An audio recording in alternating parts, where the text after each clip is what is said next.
나는 한옥 처마 아래 서서 마른 손가락으로 낡은 삿갓을 꼭 쥔 채 붉은 단풍잎이 바람에 흩날리는 마을길을 바라보았다. 차가운 가을 바람이 10월의 싸늘함을 몰고 와 이 집이 아직 재훈이의 웃음소리로 가득 차 있던 옛날을 떠올리게 했다. 내 유일한 아들, 재훈. 이제 그는 서울에서 일하며 바쁘게 살아가고 나와 영자는 이 낡은 기와집에서 조용히 계절이 바뀌는 걸 지켜볼 뿐이다. 마당에서 아이들 웃음소리를 마지막으로 들은 게 언제였더라? 기억나지 않는다. 다만 마음이 텅 빈 들판처럼 허전할 뿐이다.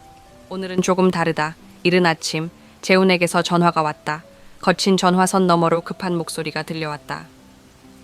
아버지, 수진이가 한 달 동안 아버지 댁에서 지낼 거예요. 제가 너무 바빠서요. 그리고 애가 서울을 떠나 좀 바람을 쐬어야 할 것 같아요. 수진, 내 손녀딸.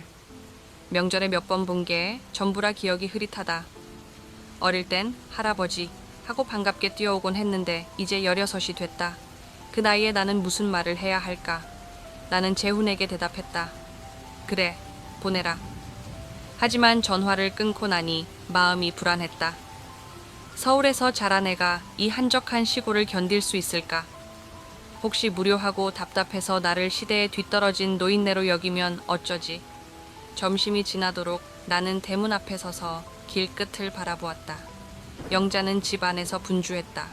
주방에서는 갓 끓인 단호박국의 따뜻한 향기가 마당까지 퍼져나왔다. 여보, 들어와서 쉬어요. 계속 서 있으면 다리 아플 텐데. 여느 때처럼 따뜻한 목소리. 나는 웃으며 말했다. 좀 더 기다릴게. 오래 못 봤잖아. 먼저 보고 싶어. 하지만 내 속마음은 달랐다. 영자는 정말 기쁘겠지. 오래전부터 말동무가 필요했으니까. 하지만 나는 도대체 어디서부터 시작해야 할까? 그리고 마침내 수진이가 왔다. 낡은 버스에서 내린 아이는 무거운 여행 가방을 끌며 붉은 흙길을 걸었다. 단풍잎이 가볍게 흩날리며 마치 환영하는 듯 했지만 아이의 표정은 어두웠다. 나는 다가가 부드럽게 웃으며 말했다. 벌써 이렇게 컸구나. 할아버지가 아침부터 기다렸단다. 수진이는 고개를 살짝 끄덕였을 뿐 아무 말 없이 마당으로 걸어 들어갔다. 나는 그 뒷모습을 바라보며 씁쓸한 기분이 들었다. 어릴 적 재훈이랑 똑같군. 시골에 오기 싫었던 그때의 재훈이처럼. 아마 수진이도 떠날 날만 기다리고 있겠지. 영자가 반갑게 맞으며 손에 든 단호박국을 내밀었다. 수진아, 길 오느라 피곤했지? 따뜻한 국 좀 먹어. 그녀의 눈빛이 환하게 빛났다. 수진이는 조용히 앉아 숟가락을 몇 번 저었다가 국을 몇 입 뜨고는 이내 밀어놓았다. 할머니, 배불러요. 영자는 부드럽게 웃었지만 손끝이 살짝 멈추는 게 보였다. 나는 대청마루에 서서 그 모습을 지켜보며 생각했다. 이곳의 음식이 낯설겠지. 영자의 정성도 가볍게 여기는 것 같아. 한 달 동안 우리가 이 아이의 마음을 열 수 있을까? 나는 마루에서 나와 낡은 나무 의자에 앉았다. 수진이는 휴대폰을 만지작거렸지만 이곳의 신호는 불안정했다. 학교는 어때? 서울 생활은 어떠니? 묻고 싶었지만 말이 목에 걸려 나오지 않았다. 요즘 애들은 이런 대화보다 휴대폰이 더 익숙하겠지. 재훈이 어릴 적 나는 너무 엄격했다. 자꾸 혼만 내다 보니 결국 멀어졌지. 하지만 수진이에게는 다르게 대하고 싶은데 어떻게 해야 할까? 침묵을 깨려는 듯 영자가 말했다. 수진아, 내일 할아버지랑 감 따러 가자. 우리 집 감 참 달다. 옛날에 네 아빠가 제일 좋아했단다. 수진이는 고개를 끄덕였지만 여전히 시선은 휴대폰 화면에서 떠나지 않았다. 나는 영자를 바라보았다. 그녀는 늘 다음 세대와 이야기하는데 능숙했다. 그리고 나는 너무 서툴렀다. 하지만 시도해야 했다. 이게 어쩌면 내 손녀딸과 가까워질 마지막 기회일지도 모른다. 그날 밤 나는 나무 침대에 누워 천장을 바라보았다. 창틈으로 가을 바람이 스며들고 마른 낙엽 향기가 희미하게 퍼졌다. 옆에서는 영자가 규칙적인 숨소리를 내며 잠들어 있었다. 나는 잠을 이루지 못한 채 어린 재훈을 떠올렸다. 마당에서 뛰놀며 내 등에 엎혀 감을 따달라 조르던 그 아이. 그러다 성장하면서 점점 멀어졌고 지금은 1년에 몇 번 전화하는 게 전부다. 이제 내 손녀딸이 내 곁에 있다. 반가우면서도 두렵다. 수진이는 우리 가족의 일부지만 우리 같은 늙은이들을 필요로 할까? 나에게 남은 시간이 많지 않다. 하지만 이 한 달 동안 이 아이가 이 집에서 따뜻한 무언가를 느낄 수 있기를 바란다. 창밖에서는 여전히 단풍잎이 바람에 흩날렸다. 나는 눈을 감으며 내일을 떠올렸다. 감나무 아래에서 수진이와 함께하는 시간을. 작은 것부터 시작하자. 빨갛게 익은 감 한 알처럼 내가 할 수 있는 한 아이의 마음에 다가가 보자. 어렵더라도 나는 노력할 것이다. 왜냐하면 수진이는 내 손녀이고 내 남은 삶의 마지막 희망이니까. 다음 날 아침 나는 여느 때처럼 일찍 일어났다. 시골의 삶에 익숙한 노인의 습관이었다. 한옥의 툇마루를 스치는 가을 바람은 싸늘했다. 나는 재훈이 어릴 적 영자가 지어준 낡은 한복 저고리를 걸쳤다. 마당을 내다보니 붉은 단풍잎이 수북이 쌓여 마치 화려한 융단을 깔아놓은 듯했다. 문득 마음속에 생각이 스쳤다. 오늘은 꼭 수진이를 데리고 감을 따야겠다. 작은 일이지만 이곳에서 무언가를 느낄 수 있도록. 영자는 이미 부엌에서 분주했다. 된장국 냄새가 부드럽게 풍겨 나오며 따뜻하고 익숙한 기운을 감돌게 했다. 그녀가 대청마루로 나오더니 손에 대나무 바구니를 들고 환하게 웃었다. 여보, 수진이 깨우세요.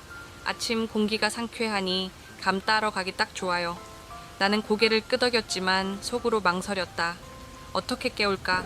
혹시 짜증을 내고 귀찮아하면 어쩌지? 나는 수진이의 방문 앞에서 목을 가다듬고 조심스럽게 문을 두드렸다. 수진아, 일어났니? 할아버지가 감 따러 가자고 했어. 아무 대답이 없었다. 이불을 뒤척이는 소리만 들렸다. 아직 피곤한가? 아니면 나랑 가기 싫은 걸까? 한숨이 나올 즈음 문이 살며시 열렸다. 헝클어진 머리와 졸린 눈으로 서 있는 수진이가 고개를 끄덕였다. 갈게요. 예상 밖의 반응에 나는 순간 멍해졌고 마음이 한결 가벼워졌다. 내가 생각한 것만큼 나를 싫어하진 않는 걸까? 나는 수진이를 데리고 마당을 지나 감나무가 있는 정원으로 갔다. 붉은 단풍잎이 바람에 사각거렸다. 재훈이 어릴 적 심었던 감나무들이 이제는 울창해져 탐스러운 감들이 가지에 주렁주렁 매달려 있었다. 나는 손짓하며 자연스럽게 말을 걸었다. 옛날에 네 아빠가 감을 참 좋아했어. 가을이면 내가 꼭 따다 주곤 했지. 그런데 이제 나는 나이가 들어서 더 이상 나무에 오르기 힘들구나. 네가 한번 따볼래? 수진이는 나를 바라보더니 감나무를 올려다보았다. 그 눈빛 속에 어렴풋한 호기심이 스쳤다. 그녀는 조심스레 손을 뻗어 감 하나를 따려 했지만 실수로 놓쳐 땅에 떨어뜨렸다. 나는 웃으며 감을 주워 그녀에게 건넸다. 천천히 하면 돼. 익숙해지면 괜찮아질 거야. 수진이는 감을 받아 한 입 깨물었다. 그 순간 그녀의 눈이 반짝 빛났다. 진짜 달아요, 할아버지. 그 작은 목소리를 듣는 순간 내 가슴이 따뜻해졌다. 그녀가 웃었다. 단 한 개의 감이지만 오늘의 가을이 환하게 빛나는 듯했다. 그날 이후 나는 수진이를 방 안에서 끌어내기 위해 애썼다. 늘 휴대폰을 들여다보며 방에 틀어박혀 있는 그녀를 그냥 내버려 둔다면 우리 사이의 거리는 영원히 좁혀지지 않을 테니까. 어느 날 오후 나는 그녀를 산길로 산책을 데려갔다. 붉은 단풍이 가득 깔린 길 위로 가을 바람이 불어 나무잎이 비처럼 흩날렸다. 나는 천천히 말을 꺼냈다. 전쟁 때 이 숲에서 숨어 지낸 적이 있었지. 너무 배고파서 나무잎까지 씹어 먹었어. 하지만 살아야 했어. 네 할머니와 네 아빠를 위해서. 수진이는 조용히 걷다가 갑자기 물었다. 그때 무섭지 않으셨어요? 나는 순간 멈칫했다가 미소를 지었다. 무서웠지. 하지만 가족을 위해서라면 무서움도 견뎌야 해. 그녀는 고개를 끄덕이며 멀리 숲을 바라보았다. 나는 속으로 생각했다. 이 아이 듣고 있는 걸까? 내가 더 많은 이야기를 하면 내 마음을 이해하게 될까? 그날 밤 나는 오랫동안 망설였던 일을 결심했다. 낡은 나무 서랍을 열어 오래된 나무 상자를 꺼냈다. 영자가 곁에서 물었다. 뭐 하려고요? 수진이에게 우리 가족 이야기를 들려주고 싶어. 영자는 고개를 끄덕였지만 나는 불안했다. 이 아이가 과연 관심을 가질까? 아니면 낡고 의미 없는 이야기라며 흥미를 잃어버릴까? 나는 수진이를 불러 거실로 데려왔다. 상자를 열자 그 안에는 오래된 편지들과 빛바랜 흑백 사진이 들어있었다. 나는 사진을 가리키며 조심스레 말했다. 이게 네 아빠야. 어릴 땐 늘 내 등에 업혀 마을을 돌아다녔지. 커서는 편지를 보내곤 했어. 화가가 되고 싶다고 했지만 가족을 위해 꿈을 포기했지. 수진이는 편지를 집어들고 천천히 읽었다. 그녀의 눈이 붉어졌다. 나는 가슴이 저며왔다. 그녀는 재훈의 이야기에 울고 있는 걸까? 아니면 내가 하지 못했던 말들을 이제야 이해하고 있는 걸까? 나는 아들에게 너무 엄격했다. 그래서 멀어졌지. 이제는 수진이를 그렇게 만들고 싶지 않다. 영자는 조용히 분위기를 바꾸려 했다. 수진아, 내일 할머니랑 김치를 담그자. 집에 김치가 다 떨어졌어. 수진이는 눈물을 닦고 고개를 끄덕였다. 나는 영자를 바라보며 속으로 생각했다. 이 여자는 언제나 모든 걸 따뜻하게 풀어나간다. 반면 나는 너무 서툴다. 하지만 노력해야 한다. 왜냐하면 수진이는 내 손녀이니까. 다음 날 나는 부엌 창문으로 수진이를 지켜보았다. 그녀는 영자 곁에서 서툴게 배추를 버무리다 실수로 양념을 쏟았다. 영자는 웃으며 말했다. 괜찮아. 나도 처음엔 그랬어. 천천히 하면 돼. 수진이도 따라 웃었다. 그 모습을 보며 나는 생각했다. 그녀의 웃음이 집안을 다시 따뜻하게 만들고 있다. 내 삶이 얼마 남지 않았을지 몰라도 이런 순간이 있다면 충분하다. 만약 재훈이 여기에 있었다면 그도 기뻐했겠지. 나는 마지막으로 그녀에게 장기를 가르쳐 보기로 했다. 이건 어릴 때부터 해온 거야. 네 아빠도 좋아했지. 수진이는 관심을 보이며 마주 앉았다. 게임에서 영어프 지더니 웃으며 말했다. 할아버지 너무 잘하시네요. 완전 반칙이에요. 나는 함께 웃었다. 수진이는 지면서도 즐거워하는구나. 어릴 적 재훈은 지면 속상해했었는데 나는 그런 아들에게 너무 엄격했다. 이번에는 다르게 해야지. 더 이상 후회하고 싶지 않다. 그녀가 서울로 돌아가면 이 집은 다시 조용해질 것이다. 하지만 나는 바란다. 그녀가 이곳에서의 따뜻한 기억을 가슴에 품어주기를. 나는 오래 살지는 못할지도 모른다. 하지만 지금 이 순간 나는 내 삶이 가치 있다고 느낀다. 그리고 그 이유는 바로 수진이다. 그해 경기도의 가을은 유난히 습했다. 어느 아침 거센 비가 내렸다. 한옥기와 위로 떨어지는 빗소리가 끝없는 슬픈 노래처럼 들렸다. 나는 툇마루 아래 서서 마당을 바라보았다. 빗물에 휩쓸린 붉은 단풍잎들이 작은 가을처럼 흐르고 있었다. 수진이는 아직 방에서 자고 있었고 영자는 부엌에서 바삐 점심을 준비하고 있었다. 그때 집 안에서 다급한 목소리가 들려왔다. 할아버지, 방에 빗물이 새요. 나는 급히 안으로 들어갔다. 낡은 기와 사이로 빗물이 떨어져 수진이의 이불이 흠뻑 젖어 있었다. 그녀는 휴대폰을 품에 안은 채 걱정스러운 얼굴로 서 있었다. 나는 부드럽게 웃으며 안심시켰다. 괜찮아. 내가 고쳐줄게. 나는 오래된 대나무 사다리를 꺼내고 비옷을 걸친 채 지붕으로 올라가려 했다. 영자가 만류했다. 여보, 비가 그칠 때까지 기다려요. 당신 이제 기력이 약해졌잖아요. 하지만 나는 고개를 저었다. 안 돼. 수진이가 여기 있는데 그냥 두고 볼 수 없어. 마음속으로 생각했다. 이 아이가 이 낯선 시골 생활을 견뎌주고 있는데 나는 최소한 편하게 지낼 수 있도록 해줘야 한다. 나는 늙었지만 아직 손녀를 위해 해줄 힘이 남아있다. 비바람이 얼굴을 때렸다. 나는 조심스럽게 기와를 수리하려 했지만 젖은 지붕 위에서 발이 미끄러졌다. 그 순간 몸이 공중으로 떠오르는 듯 하더니 그대로 마당으로 떨어졌다. 가슴을 감싸 쥐었다. 날카로운 통증이 칼날처럼 심장을 파고들었다. 나는 바닥에 누운 채 빗물이 얼굴을 적시는 것을 느꼈다. 이대로 끝인가? 나는 아직 수진이에게 내 마음을 전하지 못했는데 영자와 수진이가 달려왔다. 영자는 절규했다. 여보, 수진이는 울먹이며 나를 흔들었다. 할아버지, 괜찮아요? 제발 대답해 주세요. 나는 희미하게 눈을 떴다. 두 사람이 나를 부축해 집 안으로 옮겼다. 머리가 어지러웠다. 영자는 떨리는 손으로 담요를 덮어주었다. 수진이는 옆에서 눈물을 뚝뚝 흘리며 말했다. 죄송해요. 다 저 때문이에요. 저 때문에 할아버지가 다친 거예요. 나는 힘겹게 입을 뗐다. 아니야. 내 탓이 아니야. 하지만 마음이 아팠다. 이 아이가 나 때문에 울고 있다. 나는 단순히 머물다 떠날 손녀라고 생각했는데 이제야 알겠다. 수진이는 정말 나를 걱정하고 있었다. 나는 병든 몸을 침대에 눕히고 숨을 몰아쉬었다. 고열이 몰려왔다. 영자는 내 이마를 차가운 수건으로 닦으며 흐느꼈다. 여보, 제발 나를 두고 가지 마요. 당신 없으면 나는 어떻게 살아? 나는 그녀의 손을 꼭 잡았다. 영자야, 나는 너를 위해 남아 있었고 이제는 수진이까지 있다. 나는 쉽게 떠날 수 없다. 그때 수진이가 밖으로 뛰어나가 전화를 걸었다. 아빠, 할아버지가 많이 아파요. 제발 빨리 와주세요. 그녀의 목소리는 울음으로 갈라졌다. 나는 눈을 감고 속으로 중얼거렸다. 이 아이가 재훈을 부르고 있다. 나를 위해서. 나는 손녀가 우리를 필요로 하지 않는다고 생각했는데 내가 틀렸구나. 그날 밤 비는 여전히 내리고 있었다. 나는 열에 들뜬 차에 옛 기억 속을 헤매었다. 어린 시절의 재훈이 떠올랐다.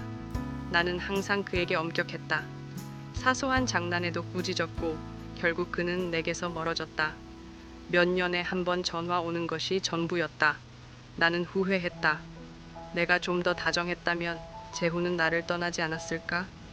이제라도 수진이에게 달라지고 싶다. 하지만 너무 늦은 건 아닐까? 그때 마당에서 차가 멈추는 소리가 들렸다. 문이 열리며 익숙한 목소리가 들려왔다. 아버지, 저 왔어요. 나는 힘겹게 눈을 떴다. 젖은 옷을 입은 재훈이 뛰어 들어왔다. 그는 나를 꼭 끌어안으며 말했다. 죄송해요, 아버지. 너무 바빠서 부모님을 잊고 살았어요. 나는 그의 손을 꼭 잡았다. 그 옆에는 수진이가 서 있었다. 눈가가 붉게 물들어 있었다. 나는 마지막 힘을 내어 말했다. 가족은 함께 있는 것만으로 충분하다. 나처럼 후회하지 마라. 그 순간 가슴 속에서 이상한 감정이 차올랐다. 재훈이 돌아왔다. 그는 나 때문에 그리고 수진이 때문에 여기 있다. 나는 그를 너무 엄하게 대해 멀어지게 했지만 지금 그는 내 곁에 있다. 그것만으로 충분하다. 수진이가 내 곁에 앉아 흐느꼈다. 죄송해요, 할아버지. 이곳에서의 시간을 더 소중히 생각했어야 했어요. 저는 할아버지가 아픈 게 싫어요. 나는 힘겹게 미소를 지었다. 손을 들어 그녀의 머리를 쓰다듬었다. 괜찮다. 울지 마라. 넌 정말 착한 아이야. 속으로 생각했다. 이제야 깨달았다. 나는 말로 표현하지 못했지만 수진이는 내 마음을 이해하고 있다. 이 순간을 기다린 보람이 있다. 영자는 눈물을 닦으며 말했다. 전쟁 때 당신은 죽을 뻔했지만 나와 재훈을 다시 보기 위해 버텼어요. 이번에도 살아야 해요. 이젠 수진이까지 있으니까요. 나는 그녀를 바라보았다. 내 가족이 모두 함께 있었다. 가슴이 따뜻해졌다. 나는 더 이상 바랄 게 없다. 이 순간이 영원하길 바랄 뿐이다. 수진이가 우리를 필요로 하지 않을 거라 생각했지만 오히려 그녀가 재훈을 불러오고 우리 가족을 다시 하나로 만들었다. 나는 눈을 감고 빗소리가 점점 잦아드는 소리를 들었다. 그 속에서 재훈이 조용히 말했다. 아빠, 걱정 마세요. 저 여기 있을게요. 수진아, 할아버지 잘 돌봐드려. 수진이는 고개를 끄덕였다. 나는 속으로 생각했다. 이제야 그녀가 정말 성장했구나. 더 이상 휴대폰 속 세상에만 갇혀있지 않다. 나는 늙었지만 그래도 다음 세대가 자라는 모습을 볼 기회가 있다. 비가 그쳤다. 바람에 단풍잎이 사각거리며 속삭였다. 가을은 여전히 남아있었고 나는 여전히 사랑하는 가족과 함께 있었다. 가을비는 며칠 후 완전히 그쳤고 맑고 푸른 하늘과 함께 10월 말의 싸늘한 공기가 남았다. 나는 점차 회복되었지만 여전히 기력이 약해 오래 누워 있어야 했다. 영자는 내 곁에서 말했다. 여보, 밖에 너무 오래 있지 마요. 찬바람 불어요. 그러나 나는 웃으며 답했다. 괜찮아. 수진이랑 재훈이 여기 있는데 내가 가만히 있을 수 있나? 마음속 깊이 안도감이 스며들었다. 나는 이번 병을 넘기지 못할 줄 알았다. 하지만 이렇게 살아남아 가족과 함께 앉아 있을 수 있다. 그것만으로도 충분하다. 재훈은 마을에 며칠 더 머물렀다. 몇 년 만에 처음으로 바쁜 아들이 한옥집에 조용히 앉아 있는 모습을 보았다.